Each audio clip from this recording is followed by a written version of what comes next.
Anytime the United States gets involved in a new war, it is always of a massive risk. Wars in general have a history of spiraling out of control. You can really predict them.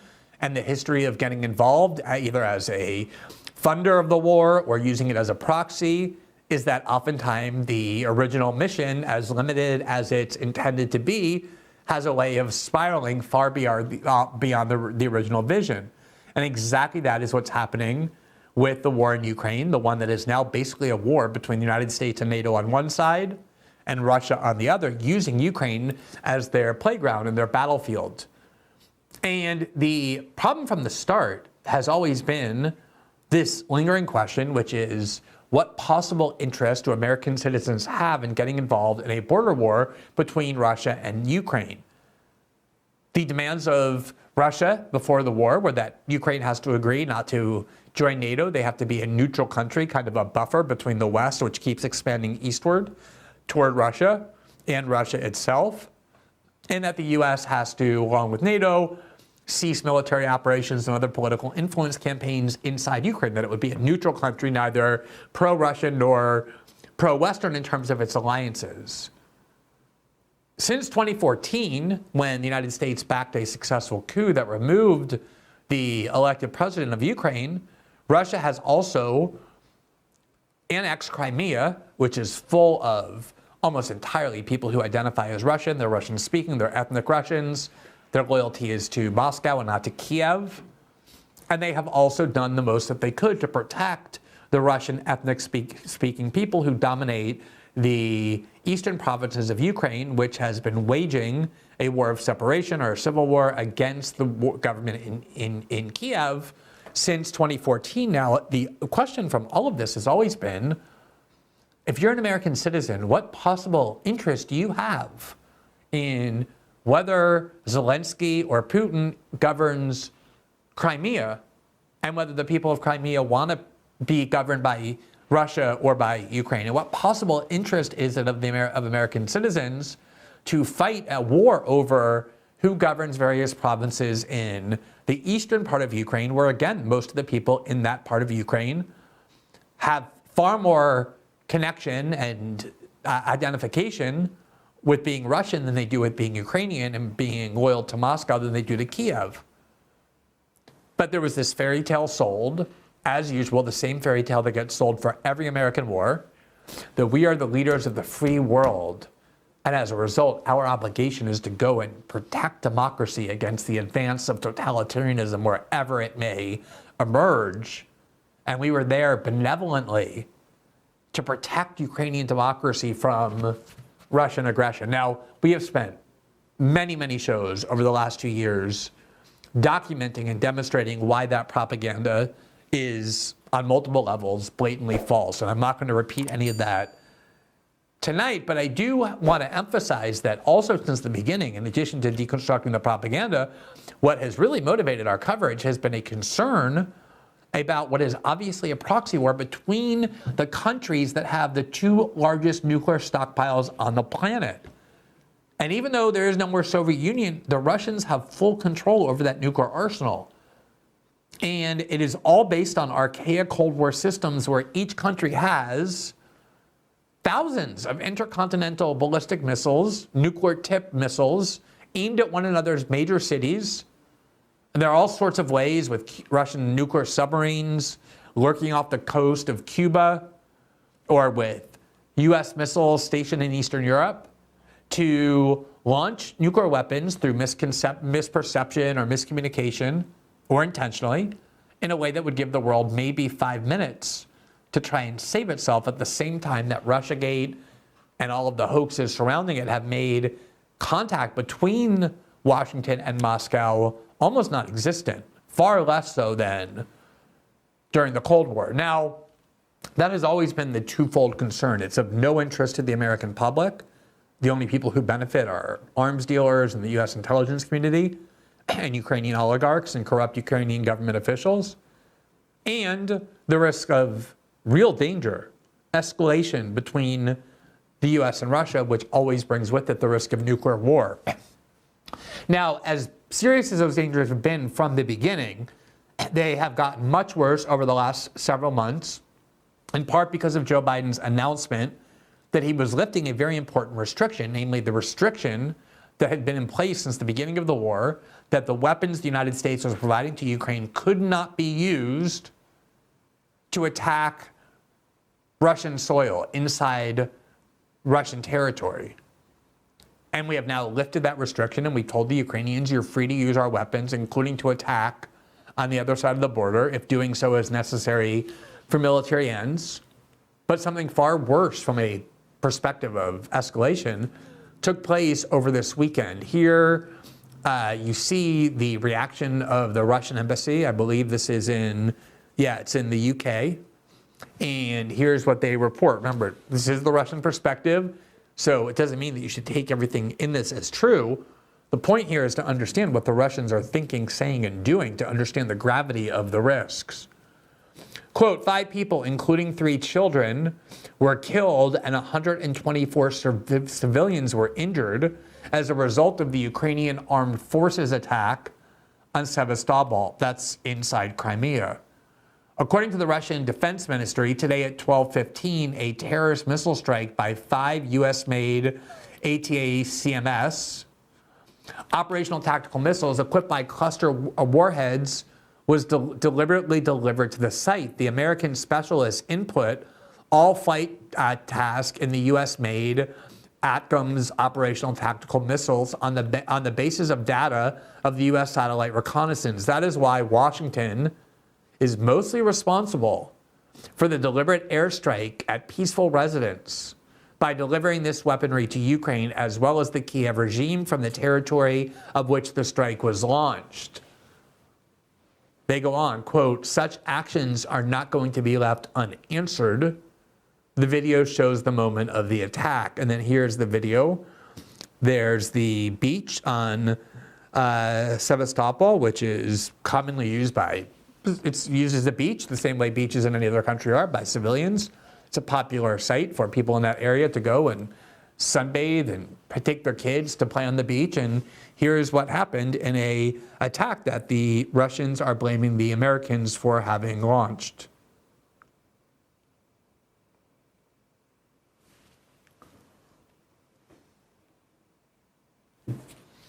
Now, just to emphasize the dangers here, from the BBC, and this was from earlier today, there you see the headline, Russia blames the U.S. for Crimea death and vows response. So, regardless of what you think about the validity of the Russian annexation of Crimea in 2014, the fact of the matter is that the Russians have been, in fact, governing Crimea since 2014, and then for centuries before that.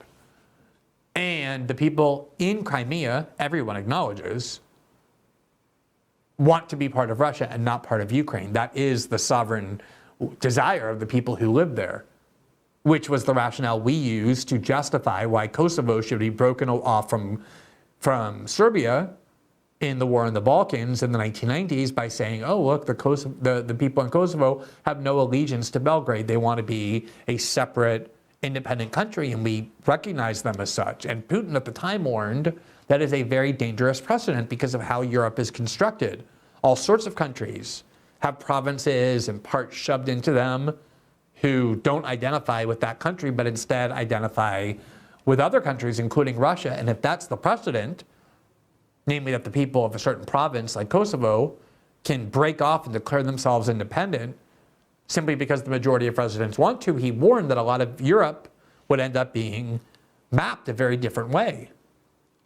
And the Russians have run Crimea, where the strike took place, and they consider the people who live there and the people who died there their own citizens.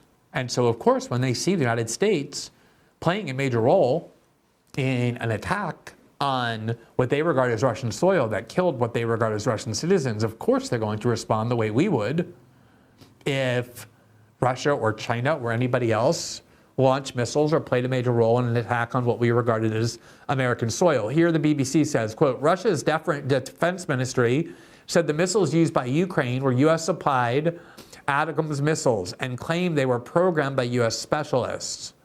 Kremlin spokesman Dmitry Peskov called the strike, quote, barbaric and accused the Russians of, quote, killing Russian children. He pointed to comments by President Vladimir Putin, who recently vowed to target countries supplying weapons to Ukraine. Russia's defense ministry claimed on Sunday that the missiles are all programmed by U.S. specialists and guided by American satellites. That's their rationale for blaming the United States. Not only that these missiles were provided to Ukraine by the U.S., but also that the U.S. necessarily plays a critical role in programming where they're targeted and launched. Quote, Foreign Minister Sergei Lavrov reiterated the claim during a meeting in Minsk on Monday, saying that the system, quote, cannot be used without the direct participation of the American military, including satellite capabilities. The U.S. has been supplying these missiles to Ukraine for over a year. This system allows Ukrainian forces to strike targets up to 300 kilometers, 186 miles away, according to manufacturer Lockheed Martin, in case you're wondering who actually is benefiting from this war. Now, if you want, I guess you can just dismiss all of this and say, oh, the Russians are bluffing. They're not going to really do anything. They don't really care if the United States attacks what they regard as Russian soil and kills what they regard as Russian civilians, including Russian children. They're not going to do anything about it. It's all fine. Don't worry about it. Don't pay attention to it. That kind of indifference, that mentality, which has been deliberately cultivated, as we'll show you, in the West by the Western press, is the definition of madness.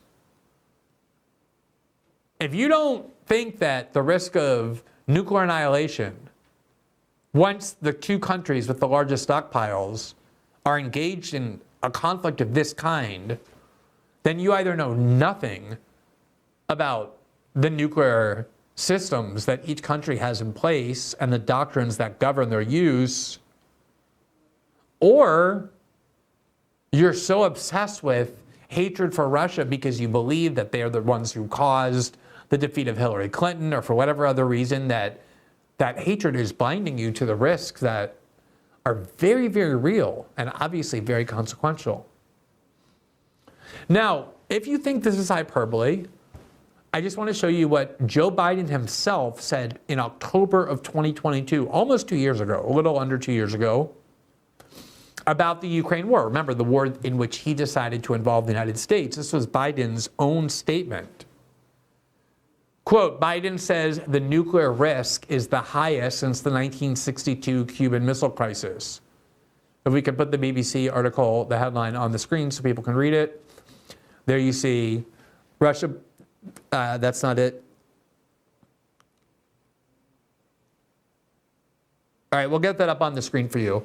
But that was Joe Biden. We've gone over this statement before where he said, quote, for the first time since the Cuban Missile Crisis, there you see the article, for the first time since the Cuban Missile Crisis, we have a direct threat to the use of nuclear weapons. If in fact things continue down the path they've been going, Mr. Biden told fellow Democrats, we have not faced the prospect of Armageddon since Kennedy and the Cuban Missile Crisis. What in Ukraine is worth that risk? And this was October of 2022, at a time when there were all sorts of limitations the Americans vowed they would never relinquish, almost all of which have been given up one after the next. Sending tanks, sending certain long-distance, long-range missile systems, sending offensive capabilities, sending tanks, and now lifting the restrictions on the use of American weapons to strike inside Russia. That was all after Joe Biden in October 2022 said the risk from the war in Ukraine and the U.S. involvement, the involvement of the U.S. and Russia brought the world to the brink of, or closer to, nuclear exchange than at any point since the Cuban Missile Crisis in 1962. And for those of you who don't know much about that, the world came about 6 minutes away from blowing itself up because the Cubans asked the Soviets to place weapons, nuclear missiles, on Cuban soil after the United States tried and failed to invade Cuba and overthrow the Cuban government. And the position of the U.S. was, we can't tolerate nuclear weapons, nuclear missiles off the coast 90 miles from our shore. And the position of the Russians, they're the same one that Americans like to use for Ukraine, which is, look, Cuba's a sovereign country. They can ask any other country they want to station missiles there if those countries want to. But it was a standoff. And there were at least two moments, one of which has been well documented, where a Russian submarine, a nuclear-armed submarine, believed erroneously that it was under attack, that the United States had decided to launch a full-on war against Russia. And the commander of that submarine made the decision to launch the nuclear weapons that submarine was carrying onto U.S. soil, believing that the U.S. was doing that to Russia. It was just misperception, which is the most likely way a war of this kind, a nuclear exchange, is going to happen. Otherwise, you basically have to have a psychopath, a suicidal psychopath or sociopath in power who decides he doesn't care about blowing up the world. The more likely way is misconception. And that almost happened. It was only when a senior official thankfully overrode that commander's decision, basically a Russian military official who saved the world from nuclear annihilation in 1962, are we here to talk about any of this. But there has been a deliberate effort inside Western media to encourage people to stop caring so much about the threat of nuclear war. It is shocking to watch. Here from CNN is an article by the former Republican Congressman Adam Kinzinger and Ben Hodges, the title of which was "Time to Call Putin's Bluff." Time to call his bluff. Quote, "The idea that Russia would use nukes has been shown not to..." I just have to underline this part because it is actually kind of remarkable to read. The idea that Russia would use nukes has been shown not to be a real concern, says Adam Kinzinger and Ben Hodges. Don't worry about it. Quote, "Just as we slowly ratchet up pressure, so could Russia slowly increase its pain tolerance and have chosen to react at any point. As any military expert or general or sergeant for that matter will tell you, destroying the enemy is, of course, the most important element of victory, whether in direct combat or where they are grouping, planning, or executing the war. The idea that, as of today, Russia can essentially consider its own territory, quote, a safe haven against U.S. weaponry runs counter to the objective of a Ukrainian victory."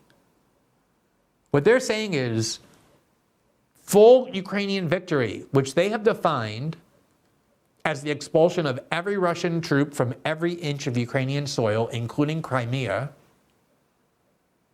which I am absolutely certain the Russians would use nuclear weapons in order to prevent, because they regard U.S. control of Crimea through Ukraine as an existential threat to their security. And if you look at a map in the Black Sea and the history of Russia, the reasons for that are obvious.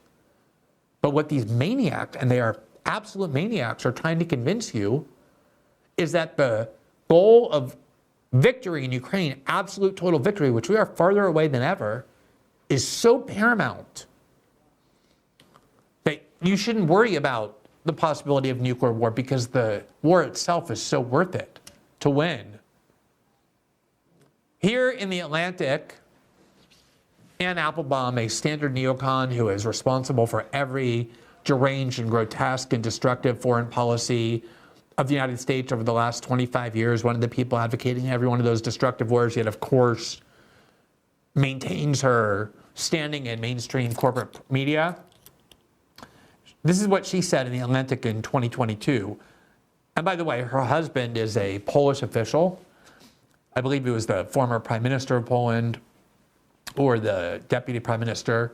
And so obviously the Polish have a very heavy stake in this war, and she's a fanatical supporter of the war in Ukraine. And her article was "Fear of Nuclear War has warped the West-Ukraine strategy. Leaders shouldn't give in to Putin's nuclear rhetoric."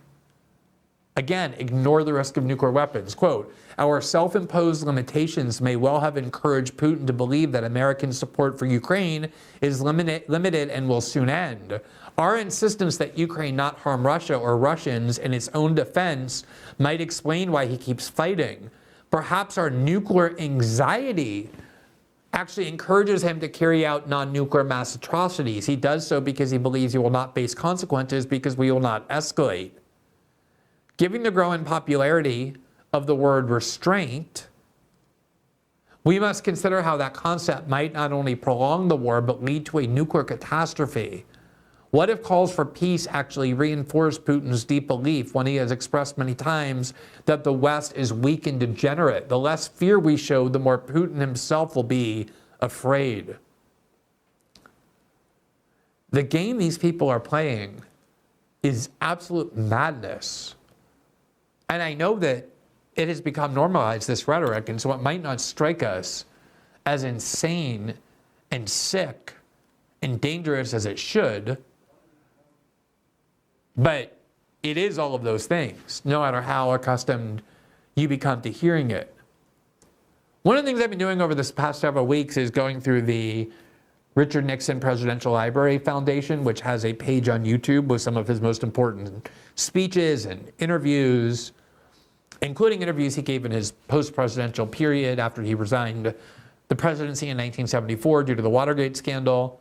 And like most politicians, he became much more candid and much more free to say what he really thinks when he no longer had the responsibility of running the US government and the need to ensure political victory in elections and the like. He was just a private citizen. He was nearing the end of his life, and he wanted to speak about all the things that he had seen. And whatever you think about Richard Nixon, he's an incredibly complicated figure, to put that mildly.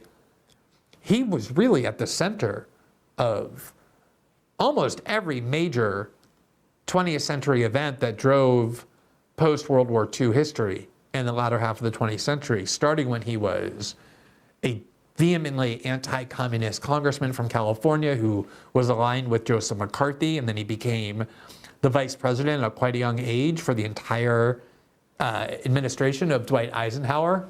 So he was Dwight Eisenhower's young vice president during all the 1950s. He ran for president in 1960 and very narrowly lost to JFK in an election that was decided by Illinois that many historians believe to this day was decided by fraud in Chicago by the Daley machine. He ran for governor in 1962 of California and lost. That was when he gave his famous speech, "You don't have Dick Nixon to kick around anymore." But then he came back and ran for president in 1968 when Lyndon Johnson was forced out of the Democratic primary by anti-war activists in his own party. And he ended up facing Hubert Humphrey and won. And then he won re-election in a massive landslide against George McGovern in 1972. And so Nixon, one of the things he did, despite being a vehement anti-communist, in fact, probably because of that, was he met constantly with Soviet leaders, going all the way back to the 1950s, when the whole world was driven by animosity and really hatred between the US and the USSR. He still vehemently believed in the necessity to sit down with Russian leaders, to understand them, to make Russian leaders understand the American perspective, to keep those lines of communication very open. And then, very controversially, especially among people in his own party to the right, he opened up relations with Red China in 1972 by visiting China along with Henry Kissinger.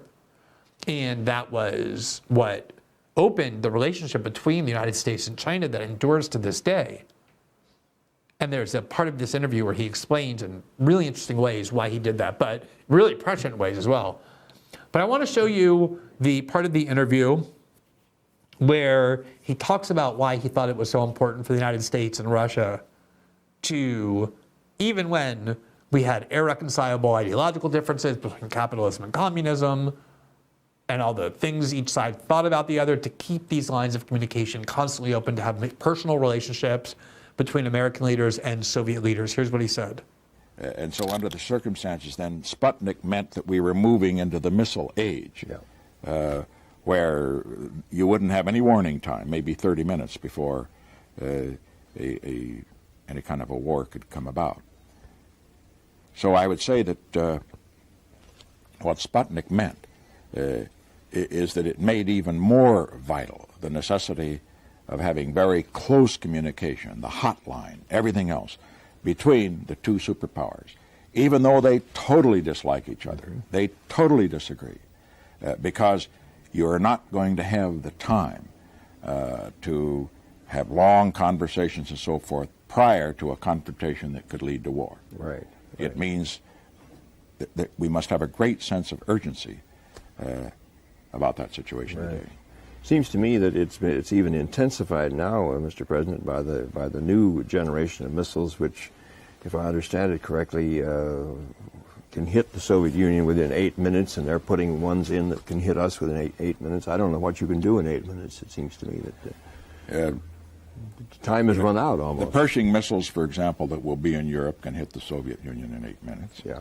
And the missiles that the Soviet Union has on their submarines can reach us. That's right. And assuming that they put them into Cuba again, which they very well might, they might even have them there now. I wouldn't be surprised. They could get here in 5 minutes to Miami or less.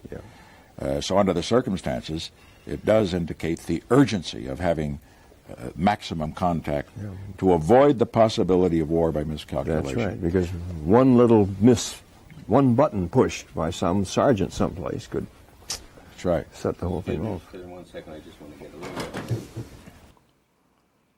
So there you see the attitude of Richard Nixon that has been completely lost by Western liberals, which is that no matter how much you hate another country, it's vital, especially when that other country is a nuclear power, to keep communications open in order to prevent a nuclear war. Thanks for watching this clip from System Update, our live show that airs every Monday through Friday at 7 p.m. Eastern, exclusively on Rumble. You can catch the full nightly shows live or view the backlog of episodes for free on our Rumble page. You can also find full episodes the morning after they air across all major podcasting platforms, including Spotify and Apple. All the information you need is linked below. We hope to see you there.